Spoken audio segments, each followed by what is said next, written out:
Okey, hari ini kita datang jumpa Suhakam dalam uh, pagi tadi kita dah jumpa EIC dan petang ni kita datang hantar memorandum yang samalah pada Suhakam dan kita juga dalam kes Nur Ros Khairi kita minta pihak Suhakam satu menyiasat semua tuduhan-tuduhan yang didakwa oleh pengadu, menyiasat keadaan pengadu di penjara seberang perai dan juga menemuduga pengadu supaya mereka dapat lebih lanjut apa-apa isu-isu yang kita bangkitkan dalam penderaan dia.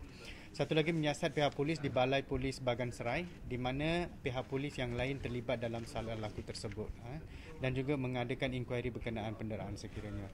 Dan untuk Suharam sendiri ini adalah antara beberapa kes yang lain mengenai penderaan dalam tahanan dan perkara ini agak serius di mana penderaan untuk mereka mengaku kesalahan ataupun penderahan untuk mendapatkan maklumat adalah sama sekali tidak boleh diterima. Itu bukan SOP dan tidak sepatutnya menjadi SOP dalam pihak polis.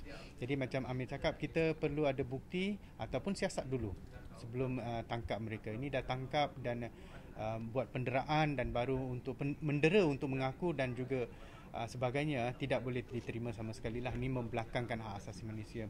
Okey, dalam kes Aisyah pula kita minta pihak Suhakam untuk menyiasat aduan pengadu dan juga pihak-pihak yang berkenaan dengan kes pengadu yang telah disiasat dan diambil keterangan yang didakwa tidak menurut undang-undang secara paksaan.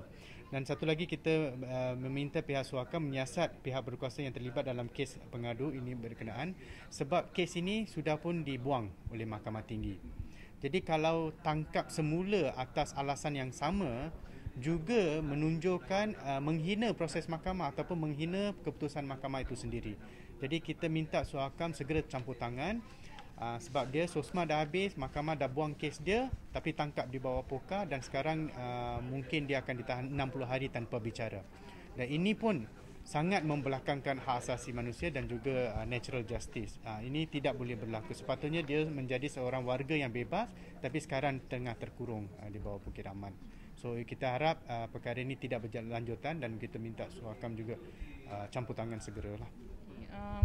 Pertama saya berkenaan tentang kes pertama yang melibatkan penderaan dan kita memang sedia maklum bahawa memang polis tujuan bila dia menyiasat satu kes tu dia ada perlu mengikut undang-undang iaitu kanun prosedur jenayah yang mana salah satunya adalah kalau keterangan tertuduh itu suspek tu diambil dia mesti dilakukan secara sukarela. Tapi kalau dalam kes ni bukan saja secara tidak sukarela tapi dipukul dan diugut dan juga yang ini merupakan satu yang amat bertentangan dengan undang-undang dan juga memang tak berperi kemanusiaan lah. Dan ini bukan kes yang pertama berlaku dekat Malaysia. Dan